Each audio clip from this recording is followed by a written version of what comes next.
नमस्ते दोस्तों। आज हम बात करेंगे एक बहुत इम्पॉर्टेंट टॉपिक पर। Railway amendment bill 2024। इस बिल के जरिए भारत की रेलवे सिस्टम में कुछ बड़े चेंजेस हो रहे हैं। क्या ये प्राइवेटाइजेशन की तरफ एक कदम है और किस तरह से इससे हमारे डेली ट्रैवल पर असर पड़ सकता है? चलिए समझते हैं। रेलवे अमेंडमेंट बिल 2024 को रिसेंटली पार्लियामेंट में पास किया गया है। ये बिल रेलवे सेक्टर में कुछ ज़रूरी रिफॉर्म्स लाएगा। इसका मैं मकसद है इंडियन रेलवेज को मॉडर्नाइज करना, ज़्यादा एफिशिएंट बनाना और बेटर सर्विसेज प्रोवाइड करना।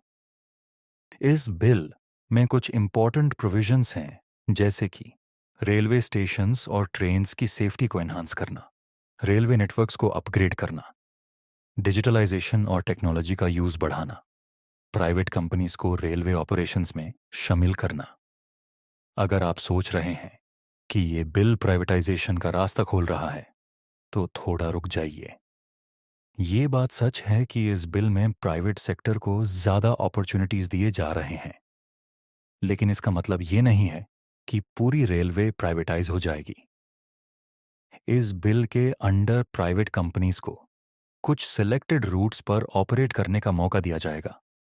प्राइवेट ट्रेन्स चलाना, इंफ्रास्ट्रक्चर डेवलपमेंट में इन्वेस्ट करना और फैसिलिटीज़ इंप्रूव करने के लिए प्राइवेट कंपनीज को इनकरेज किया जाएगा। लेकिन इंडियन रेलवेज का कंट्रोल अभी भी सरकार के पास रहेगा। प्राइवेट कंपनीज को एक लिमिटेड स्कोप मिलेगा, जिसमें वो ट्रेन्स ऑपरेट कर सकती हैं और कुछ सर्विसेज प्रोवाइड कर सकती हैं। लेकिन इंडियन रेलवेज का मेजॉरिटी कंट्रोल और ओनरशिप सरकार के पास ही रहेगा।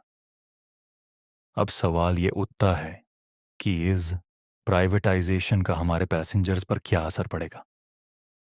प्राइवेट कंपनीज को कंपटीशन के लिए अपने सर्विसेज को इंप्रूव करना पड़ेगा। इससे आपको बेटर फैसिलिटीज मिल सकती हैं, हायर फेयर्स। कुछ लोगों का कहना है कि प्राइवेट कंपनीज फेयर्स ज़्यादा रख सकती हैं, लेकिन गवर्नमेंट का टारगेट ये होगा कि ये फेयर रेगुलेटेड रहे। प्राइवेट कंपनीज नए टेक्नोलॉजीज और इनोवेशन ला सकती हैं, जैसे कि high speed trains, better booking systems और इम्प्रूव्ड कंफर्ट। लेकिन कुछ कंसर्न्स भी हैं। क्या ये सर्विसेज हर जगह अवेलेबल होंगी? क्या पुअर और रूरल एरियाज के लिए भी अफोर्डेबल ट्रेन्स अवेलेबल रहेंगी? ये सब देखना होगा। रेलवे वर्कर्स के लिए भी ये एक इम्पॉर्टेंट टॉपिक है। क्या इस प्राइवेटाइजेशन से उनकी जॉब्स पर कोई असर पड़ेगा? प्राइवेट कंपनीज के इन्वॉल्वमेंट से कुछ जॉब्स का इम्पैक्ट हो सकता है, लेकिन गवर्नमेंट का प्लान है कि इंडियन रेलवेज के एम्प्लॉयज़ को किसी भी तरह का नुकसान ना हो। वो अपनी जॉब्स को सिक्योर रखने के लिए कुछ न्यू पॉलिसीज इंप्लीमेंट करेंगे। प्राइवेट कंपनीज को रिक्रूटमेंट्स भी करनी पड़ेंगी, तो नए जॉब्स भी क्रिएट हो सकते हैं। रेलवे मिनिस्ट्री के हिसाब से ये रिफॉर्म्स इंडियन रेलवेज को एक ग्लोबल स्टैंडर्ड की सर्विस प्रोवाइड करने में मदद करेंगे। प्राइवेट सेक्टर को इन्वॉल्व करने का मकसद है कंपटीशन को बढ़ावा देना, ताकि सर्विसेज इंप्रूव हो सके। इसके साथ ही गवर्नमेंट अपनी सोशल रिस्पॉन्सिबिलिटी को भी मेंटेन रखेगी। पब्लिक वेलफेयर को प्रायोरिटी मिलेगी और रूरल और बैकवर्ड एरियाज में अफोर्डेबल ट्रैवल सर्विसेज अवेलेबल रहेगी। तो दोस्तों, रेलवे अमेंडमेंट बिल 2024 के जरिए इंडियन रेलवेज में मॉडर्नाइजेशन और इम्प्रूवमेंट ज़रूर होगा। प्राइवेटाइजेशन का प्रोसेस धीरे धीरे हो रहा है, लेकिन इसका मेन गोल है बेटर सर्विसेज और कंपटीशन क्रिएट करना। आपका क्या ओपिनियन है इस बिल के बारे में?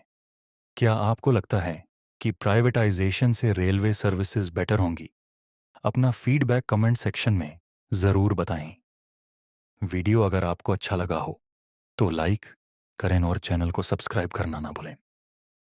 अगले वीडियो में मिलते हैं, तब तक के लिए धन्यवाद।